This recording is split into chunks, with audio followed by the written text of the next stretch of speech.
We just heard two passages about what happened on the night Jesus celebrated the Passover with his disciples. Even if you heard these words many times before, maybe you noticed different things tonight. Because we're experiencing a time of worldly sorrow, maybe you're more aware of Jesus' sorrow as he spent this time with his friends. Or maybe you heard the harshness of betrayal, or the foreknowledge of God's plan, or maybe some other phrase or particular word struck you. For sure, one of the most unexpected parts of this story is that Jesus washed the disciples' feet. Although it was a common job of bond slaves in those days, still, it's a little shocking to imagine Jesus getting up from his place at the table, taking off his outer robe, tying a towel around his waist, pouring water into a basin, and then going to each man, one at a time, kneeling, and then washing their feet. All kinds of questions and images come to mind as we hear that narrative. What were the disciples doing when Jesus started to do this? Was it incredibly silent? Was Jesus super serious and avoiding their eyes, or was he looking at each man as he brought the basin to his feet? What was everyone thinking? Was Peter really the only one who wanted to say no? It may help to know a little background here. The verses from Luke told us about Peter and John going to find a room and setting up the details for the Passover meal. Passover was a carefully prepared event during the Feast of Unleavened Bread for the purpose of remembering how the nation of Israel was miraculously delivered from slavery in Egypt. Luke's verses tell us how Jesus took some of the food from that meal and used it in a very different way, instituting the Lord's Supper. Then he told them that there was a betrayer among them. After Jesus said that, did you notice in the verses how the disciples started arguing about their place on the team? They jumped right into personal attacks and accusations about who was low man and who deserved to be at the top. Actually, this fight didn't start then and there.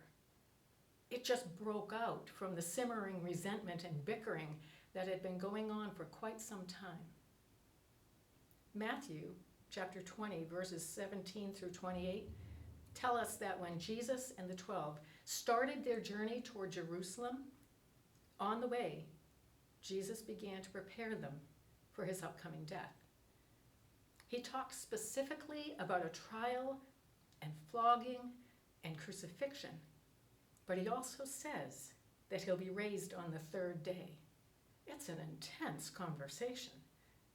At some point in that journey, James and John and their mother come before Jesus, and Mom asks that her sons get the two most important places of honor in Jesus' new kingdom. Now, the mom may be the one asking the questions here, but James and John are right there, and they affirm that they think they're able to handle whatever tough stuff may be ahead. The reaction of the other 10 disciples to this power play was fast and decisive. They were furious, and the fighting started from there. By the time they were all together at that Passover meal, Judas had already gone to the Pharisees to make the deal to betray Jesus, and the unraveling had begun. This was a deeply divided group, with a combination of ego and fear sparking flames of anger and frustration. They could feel the tension growing. They knew they were headed into conflict with the chief priests and the scribes. They were on edge, and they were doing the jockeying for position thing. They sensed that the wheels might be coming off the bus. When people feel out of control, they are tempted to act like their worst selves. Now, you may have seen very beautiful paintings of the Last Supper, but as you imagine that night in the guest room of a private house where 13 men kept the tradition of Passover, add all that undercurrent to your picture. These guys believed Jesus. They had great expectations of what he could do. They had been with him day and night for about 3 years, doing everything together and seeing things they could never have dreamed. So when Jesus began to talk about a plan for him to die, their very human selves tried to grab back control in a very different way. This was not how it was supposed to go. It's likely they fought to gain position and play for power because they desperately wanted all this to work out their way. It's what we do when everything feels way too scary and when we hate the reality in front of us. So, how did Jesus react? What did he do? This is what he said to them.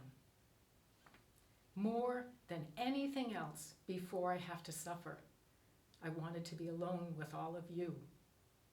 I wanted to share this remembrance about how a Passover lamb has to be sacrificed.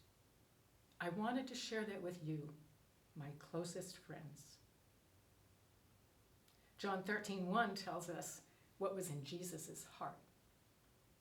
It says, knowing that his hour had come to depart out of this world to the Father, having loved his own who were in the world, he loved them to the end. And then he took a cup, and he gave thanks, and he took bread, and he gave thanks, and he gave them a new way to be part of him and each other. Jesus redesigns the entire Passover meal into an offer of unity.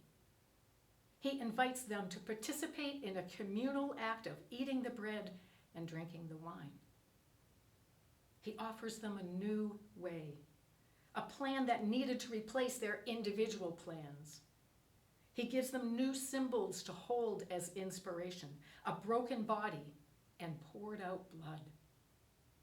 He pointed to a sacrifice that would initiate a new and unbreakable covenant promising real life, forever life, not built on individual success or self-styled validation, but on a total emptying of self in order to receive God's sheer grace and forgiveness in a great exchange of broken life for whole life.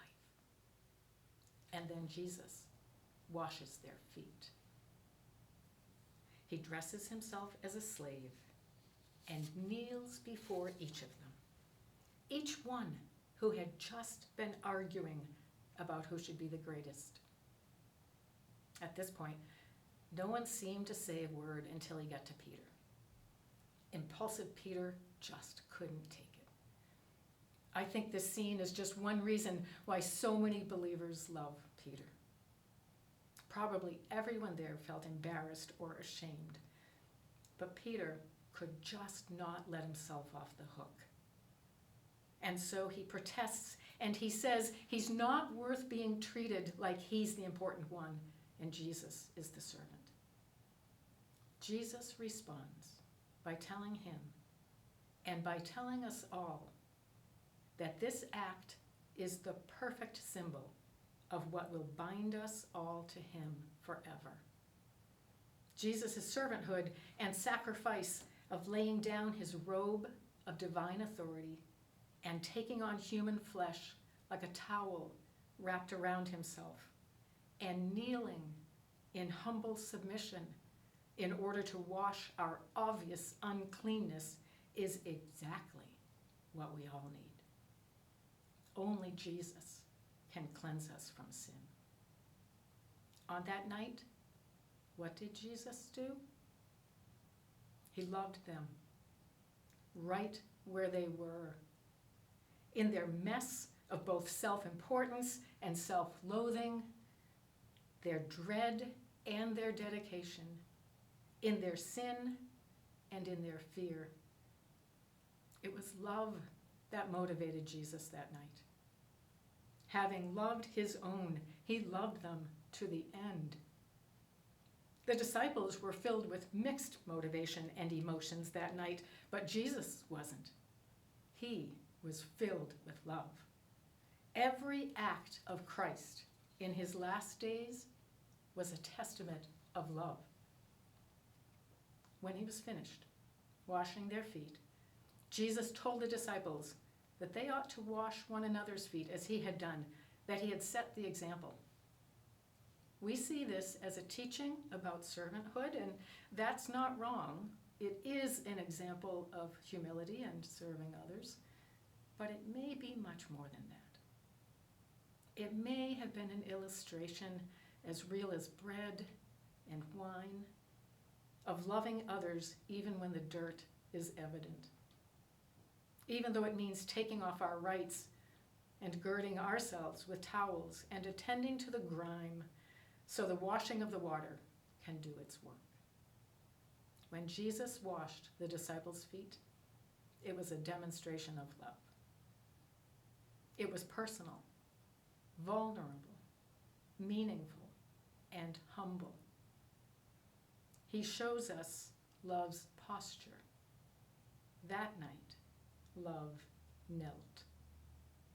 And so, as we gather in our individual spaces, experiencing our own mixtures of dread and dedication, self-concern and concern for others, sin and fear, let's remember what it was that Jesus really did.